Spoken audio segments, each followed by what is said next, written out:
a lot of managers I've spoken to historically would think, oh, internal comms, that sounds super fluffy. Like, Yes. this is not my responsibility.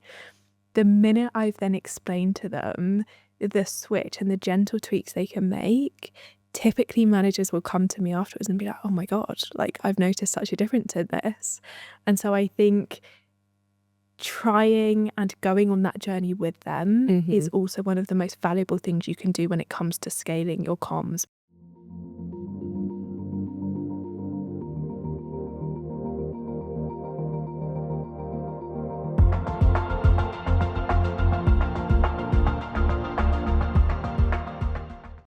Hello and welcome to the Plum Pod, where we talk about all things HR and mental health. I'm your host, Georgia, and founder of Access HR.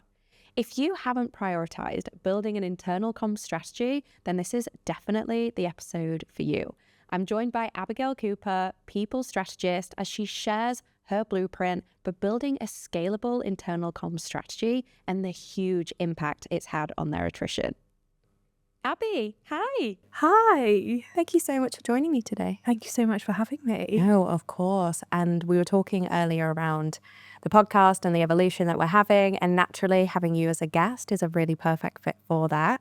And for our listeners who don't know much about you, I love at the start to really set the scene for our listeners. And there's a question that I love to ask. And the question is, was HR part of the plan or did this happen by chance? I think this is a great place to start. And I think, like most people, it definitely happened by chance. So when I left school, I had absolutely no idea of what I wanted to do. I think like a lot of people.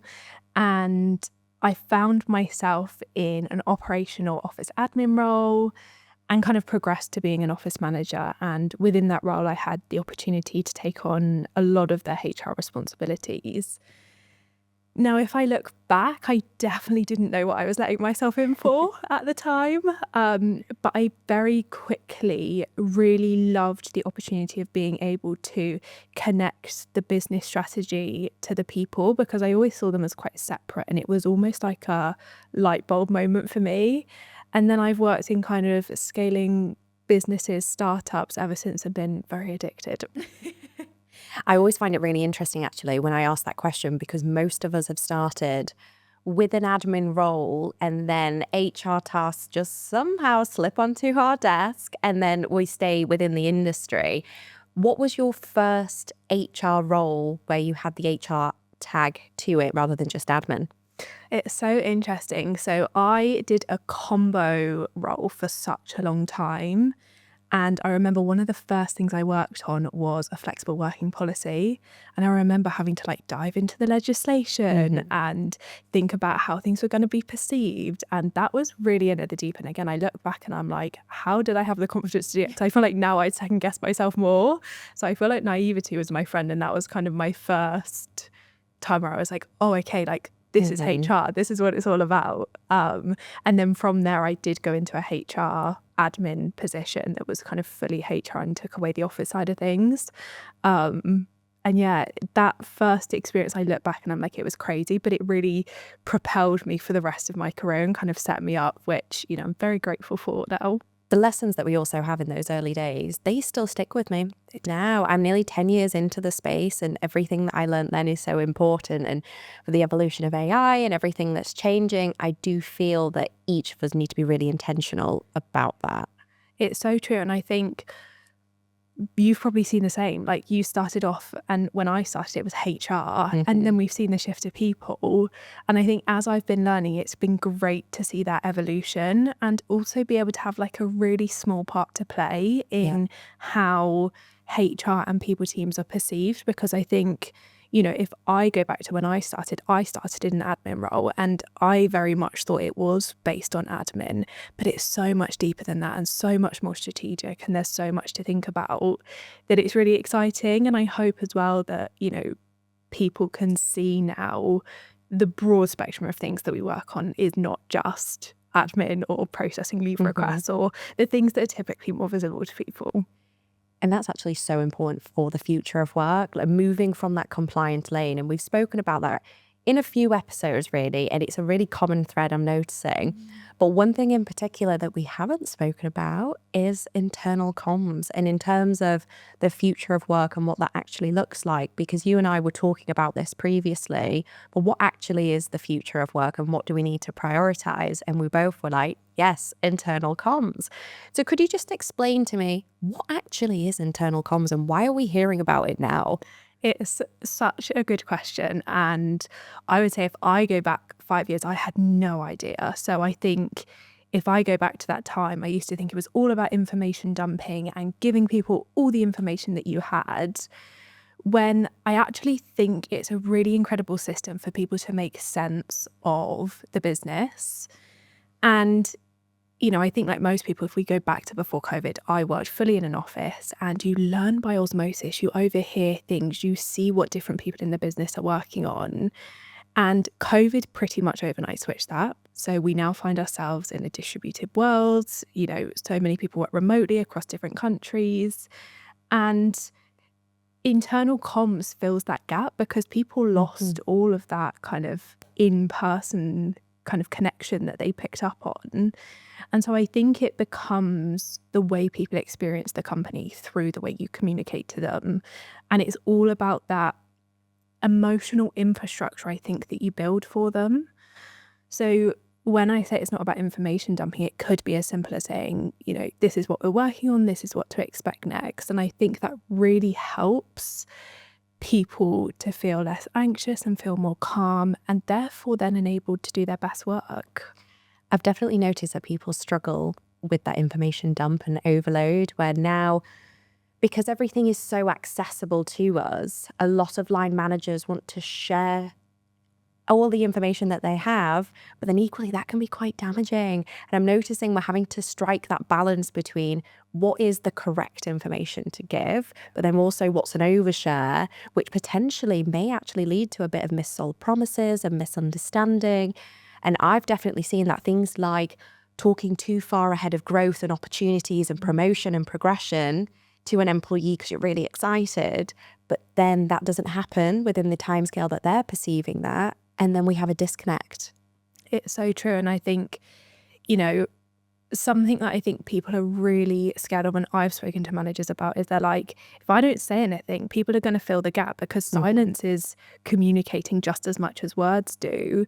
And this is what I always try and get across to people, that even if you don't have all the information, there are so many incredible, simple ways that I think you can create that clarity. Because I think, at any point in a business, people appreciate transparency, but I think more than anything, they want clarity. And so there's a difference between being really transparent on everything that a manager knows versus creating clarity on why it's important to that individual and what they can expect next. And I think it's that small tweak that can actually make such a difference when it comes to internal comms. A tweak that so many people don't know how to do. And isn't it interesting that we are sat on an HR and a mental health podcast talking about internal comms, because I am noticing it's falling again into HR, very similar to when you started out in your career, how tasks then fell on your desk. And I'm actually really happy about it. I'm really happy. But what I'm seeing as a mistake is it's falling into HR whilst they're managing all the other pieces of trying to be a strategic partner, and then the internal comms. How are you balancing both? I think it's such a great question. And I would say I'm equally as happy that internal comms is coming back to us, because I think, you run the risk of so many different messages across the org when, different people are communicating. I still do believe that internal comms is really important to be consistent across the org. And I think naturally as HR professionals, we have a really unique opportunity to enable the rest of the business to communicate in a standardized way. So again, running manager training, running leadership training, and making sure that you have a consistent tone of voice. And so, for example, at Joro, we've just brought out a new performance framework. And something that we identified was actually managers need to be experts on this before the rest of the company. And so I think when you're thinking about internal comms, it's not always about telling everyone at the same time. There's a way where you can enable managers to have those conversations and have the same tone of voice that you're having within the HR team before you then communicate to everyone. Because I think it's also important to recognize that typically managers are that first line of communication for their direct reports. So direct reports will typically go first to managers. And if they're not unable to answer those questions, your whole framework falls apart.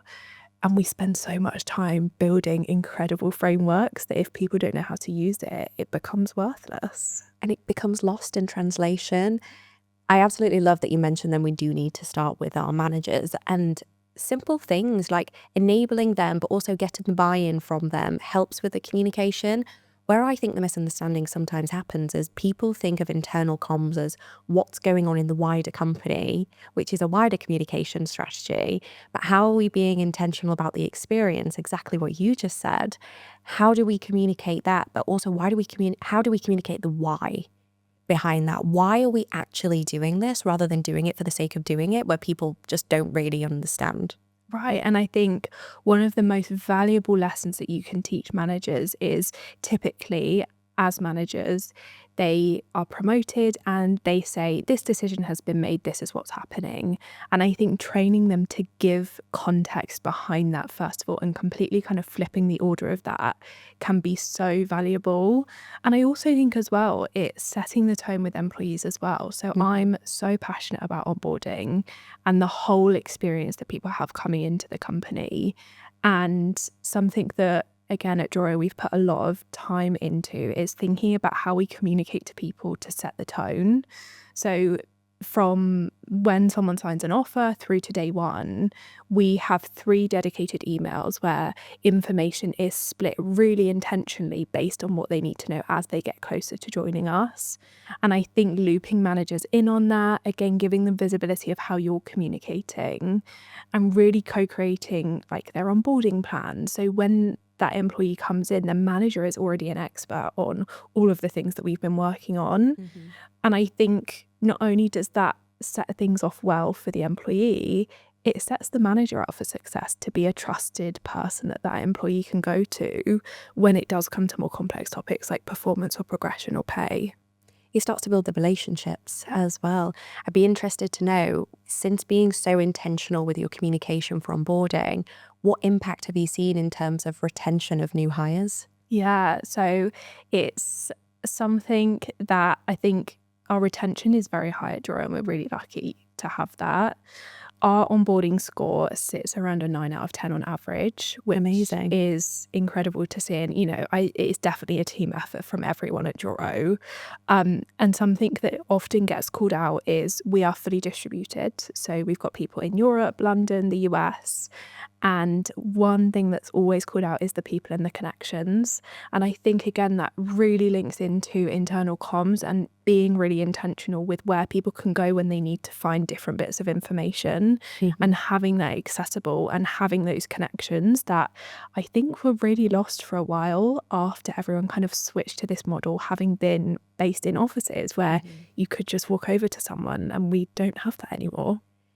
The switch has fully changed the game for this new world that we're in now, because also pre-COVID, there were systems that people were using, but I don't think it compares to anything that we're doing now. Like, we now have in-person meetings, virtual meetings. We have information channels like Slack and Teams.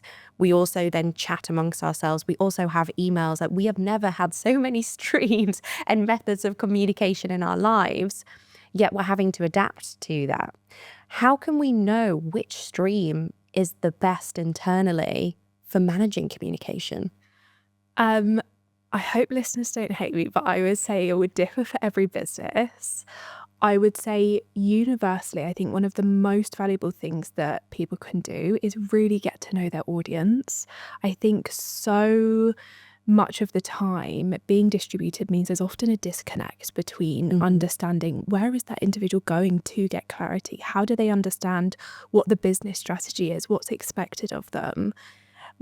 what are they not engaging with? Because again, I think as companies grow and as they scale, more and more tools get added. And I've seen this at so many different companies. And people often don't realize they're all methods of communication, whether it's documentation, whether it's a push notification on Slack, whatever it might be.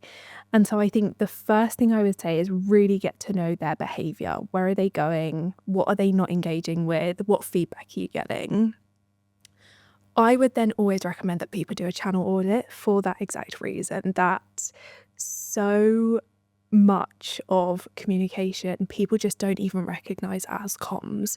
So look at all of the different channels, what team meetings are going on, what's happening over Notion, what emails are going out, Slack, all of these things, and build up a really clear picture of all of those different channels. And I think split out the need to know information from the, okay, this is a really nice to have, because I think what people will probably see is that a lot of communication that they're identifying maybe in Slack actually didn't need to go out, or could have been 10 times shorter and much simpler for people to actually really take away the message. And I think it's because the first step is becoming really aware of all of these different things that are happening across the business, and looking at doubling down on where people engage most and meeting employees where they're working. So a lot of people use Slack these days. It might be that there's a company channel where you can share updates there. It might be that team updates have, a regularly kind of scheduled meeting, and having, I think, rituals can be really beneficial when it comes to comms, because it reduces a lot of anxiety, because people know, okay, monthly I get a business strategy update of where we're at. Weekly I check in with the team on where this project's at. And I think those rituals can be really good. And I would say when it comes to cadence, start with the minimum possible. I think you can always add more, but it's really hard when you've got all of this complexity to then reduce the confusion with employees. So I would say start with the minimum possible, and that goes against every fibre of my being, because I love to give everyone everything, but it often leads to confusion. I can relate to that. But also when you do give everything, sometimes you then can also get a bit upset, because you're like, why are people not seeing how much value and input I'm wanting to give you everything? Why is this not working? But I think you're absolutely right. We've got to build with our people in mind and where they are, not where we think they're going to go and what we think could be really great for them. Especially for a distributed team, it's got to be built for that organization, that culture, the demographic, the scope of skills internally. Otherwise, we risk really damaging our internal comms, and poor communication costs $1.2 trillion a year. So if we are not getting this correct with an intentional strategy, it's going to impact us as an organization. And it also makes me think about the good old tale of HR not being a one size fits all, but it applies to everything. It applies to internal comms. But I don't think we've been as intentional historically about it. I would agree. And I think it's also about getting a balance of things that are asynchronous, live updates, push communications, things that are delivered to employees, balancing that with pull as well. So where do employees go to self-serve for that information? And I think working to get a balance of all of those things is really critical. And something that I'm really passionate about is the rule of 3. So aiming for any message that you're communicating to be delivered 3 times in 3 different formats. So going back to the earlier example of the new performance framework, we first of all trained managers on kind of what they needed to know. We did an all hands company update, which was live. We followed up with a Slack message, and then we also have Notion documentation. And I think this is so critical, because teams put so much time and effort into hiring incredibly talented, diverse teams. And not only does communicating that message 3 times help it stick, you're meeting people where they like to consume information, whether that's a Loom video. There are so many different formats, Slack, Notion, email. I think by delivering it in different ways, hopefully it's digestible to everyone in at least one of those formats. I love that. And it's also, it brings that humanity side. Like, we're not all the same, we're not using the same channel. And it enables the continuous momentum for that. Potentially someone may have missed the initial communication stream. We're then going to pick them up onto the next, and we're not missing anyone along the way. We were talking before around your blueprint, and I really, really want to dig into this. Let's start with that. Tell me more. Yeah, so I think when we talk about kind of scalable internal comms, and again, I think the scalable part is really important. I think I really want to caveat this by saying it's not about huge playbooks. It's not about having really complicated systems or strategies or something that's owned by one individual person. It's something that's co-created and co-owned across the company. I would say there are 4 steps that people can take when it comes to kind of thinking about their internal comms. Number 1, I would always say, is input. So really understand your audience. What feedback are you getting? What is the business strategy? What is going on in the company? And I think what I often hear is that, how do I do internal comms? Because I need to be proactive and reactive. And I think this input is the way that you do that. Being plugged into what's happening in the company gives you pointers on what you need to communicate. It will give you pointers on, is there confusion around a certain topic? How are managers getting on with this? And you'll be able to see different tweaks that you need to make to create that clarity. How can we understand that? How can we understand the input? I would say get really on the ground. I think within HR, we have so many incredible mechanisms, whether that's people partnering with managers, whether that's engagement survey feedback, whatever it might be. It could be pulse surveys. Really dig into communication and look, it doesn't always need to be about really explicit communication. Even little things like, I was confused by this, or I was blocked on this. I think often what I've realized is that when it's a people problem, it's not necessarily always a people problem, and often it links back to comms. Completely agree. I completely agree. I actually had it recently. A client was saying, I think I've got a people problem. I said, no, you've got a communication problem. That's exactly right. And I think, if you don't understand what's going on, you're never going to be able to make that connection. And I think, communication really is that connective tissue between the business strategy and behavior that you're seeing. And typically, if you're not liking the behaviors that you're seeing, that connective tissue is broken somewhere. And so it can be a really good indicator to almost second guess yourself. If you're reading something, think, okay, where is this actually stemming from? Were they set up for success? Were they enabled? Did they have the information that they needed to in order to succeed within their roles? I love that. Very important. So coming then on to phase 2, once you really understand the inputs within the business and you're really connected to what needs communicating, then you can go into the planning phase. And I would say this is probably the most critical phase of all 4. And this is where I would typically use a bit of a comms matrix. So first of all, starting off by identifying who needs to know what it is that you're communicating. And here, I think this goes back to really identifying the different groups. Do certain individuals need to know beforehand? What groups are they? Whether that's different teams, whether that's different managers versus ICs, for example. Really understand who needs to know. Then, once you have your different groups, for each one, I would recommend mapping out, what do they need to know? And as hard as it often is, I would always say limit yourself to one sentence for each group.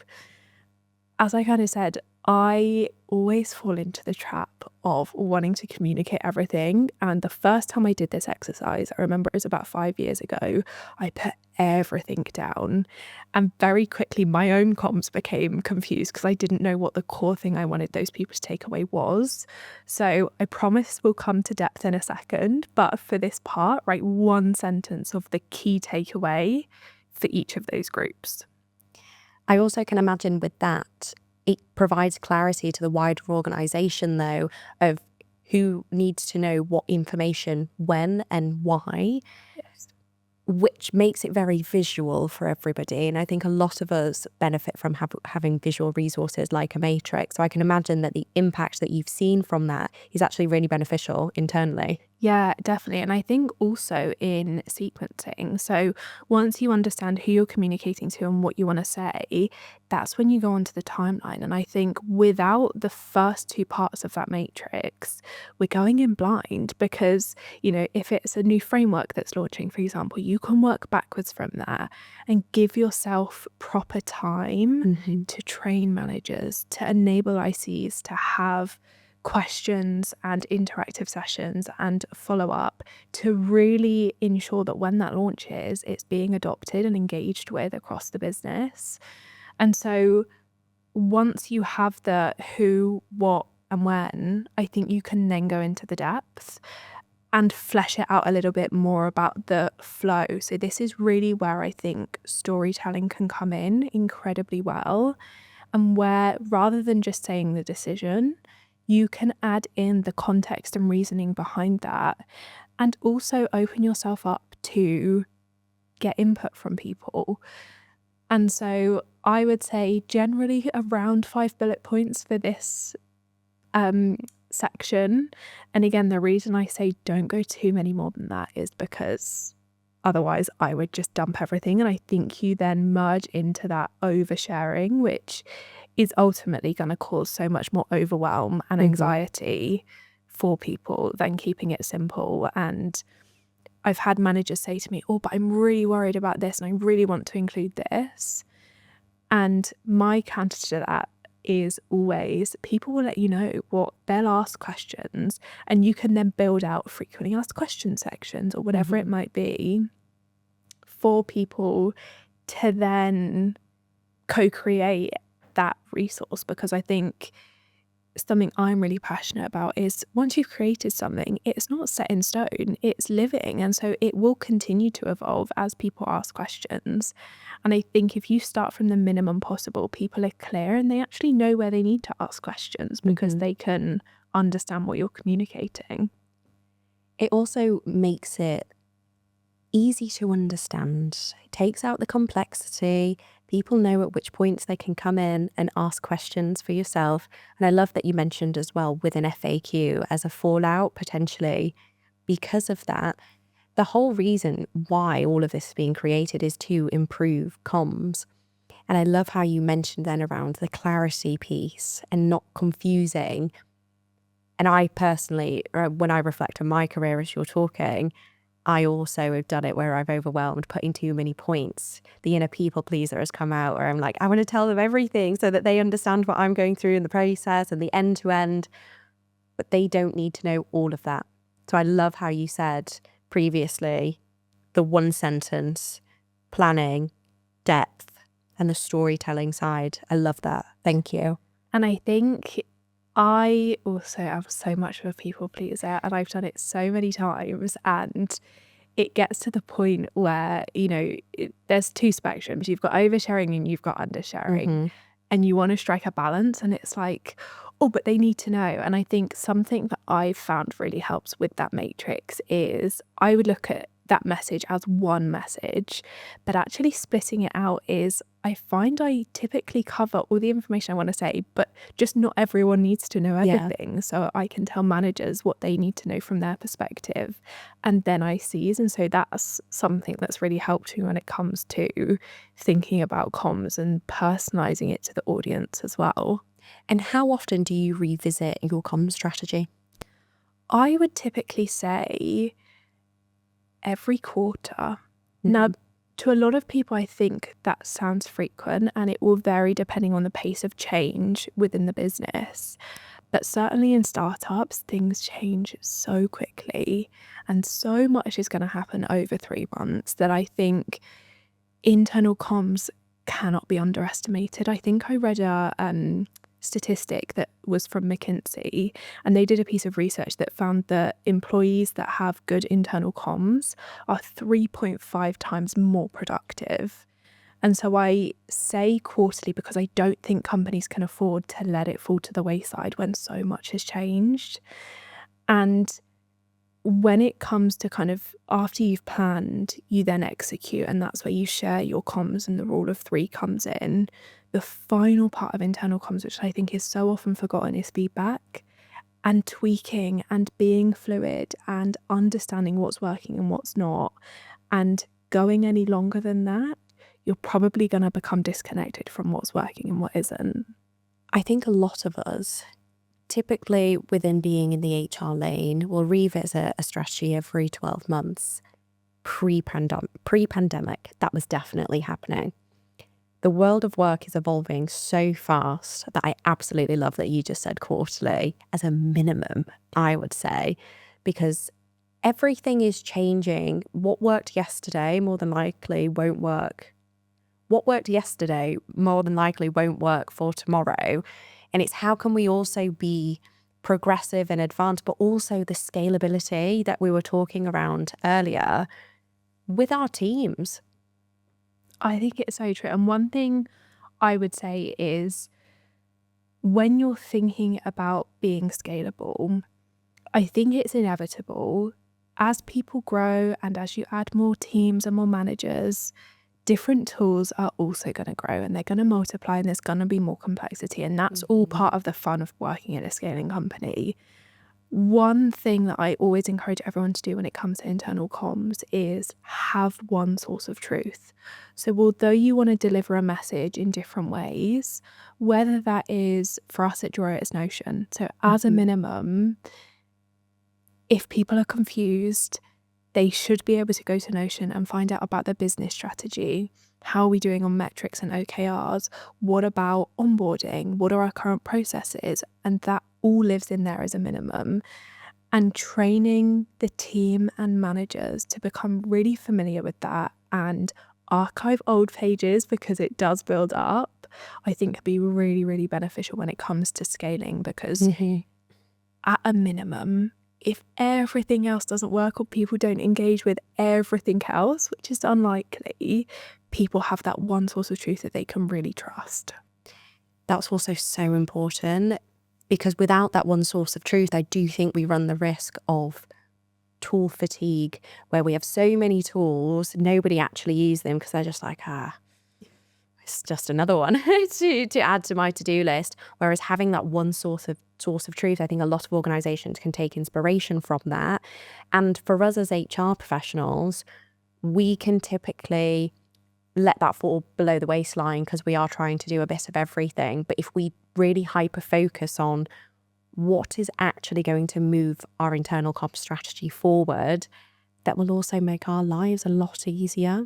Yeah, without a doubt. And I think in addition to that, I would say there are 2 key principles. So one being the source of truth and number 2 is manager enablement. Again, going back to that piece, I think enabling managers to have that emotional insight into, okay, I have a responsibility to get the best out of my team. And one of the most underrated ways they can do that is through really good communication. And I think, managers always have so many different things on, so many different things that they're focusing on.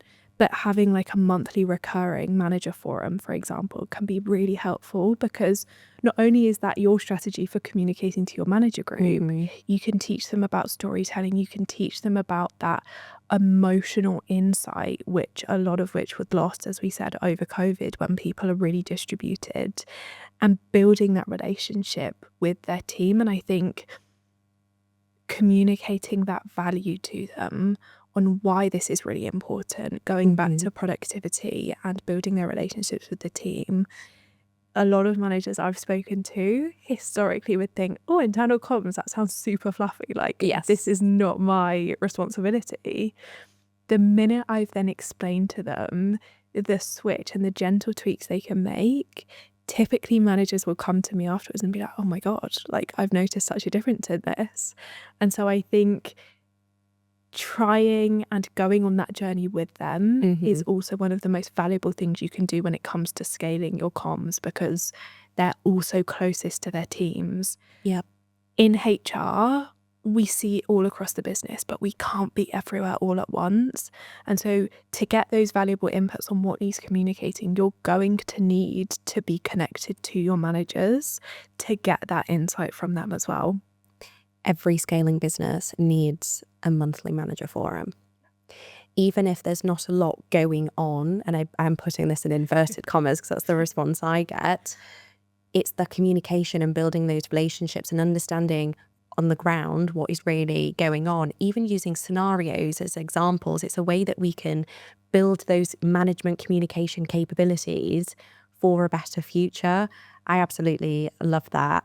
And it's important for us all to know that we're all learning day by day with this. It is relatively new, but if we don't get ahead, I do believe that we will run into some issues with it. And you've given such practical insights and tips for how we can get started. And unfortunately, I only have one last question.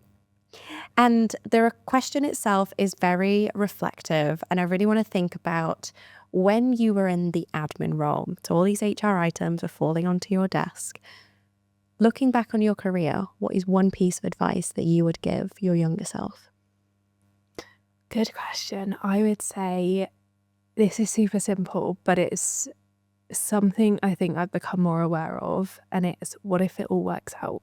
And the reason I say that is I think the people pleaser in me and the imposter syndrome, I was like, oh my goodness, like what if I can't do this? Or a problem would come up and I'd be like, I have to solve this. And I would really feel it really deeply. And I haven't had a situation yet where it's not worked out eventually. And I think having trust in your ability and, you know, having trust in other people, their intentions are not normally ever bad. And typically things will work out. And it's made things so much lighter, because in the moment it can feel like everything's, you know, the world's ending. Typically that's not the case, and everything has a solution. And so, yeah, it would be, what if it all works out? What if it all works out? And I feel as just saying that to yourself in a situation as well, where you may feel a little bit uncertain or you may be unsure, and just having the confidence to say, what if this all works out? It's so true. And I think, you know, throughout the last kind of year or so, there have been so many times where I thought, oh, I can't do that. And it's like, so many of us, you know, there's so much going on in the world. It's so easy to become really negative and doubt yourself and think, oh my goodness, all of these different things could go wrong. And it's like, well, yes, they could, but what if it does work out? You know, you'd be so sad if you didn't give yourself the opportunity. Incredibly powerful message to end on. Thank you so much for sharing such amazing tips and insights. I know our listeners will have such good takeaways and hopefully a full list of notes. So thank you so much. Thank you so much for having me. Like this episode? Click here for more HR talk. And if you're just catching up, check out our previous episodes right here.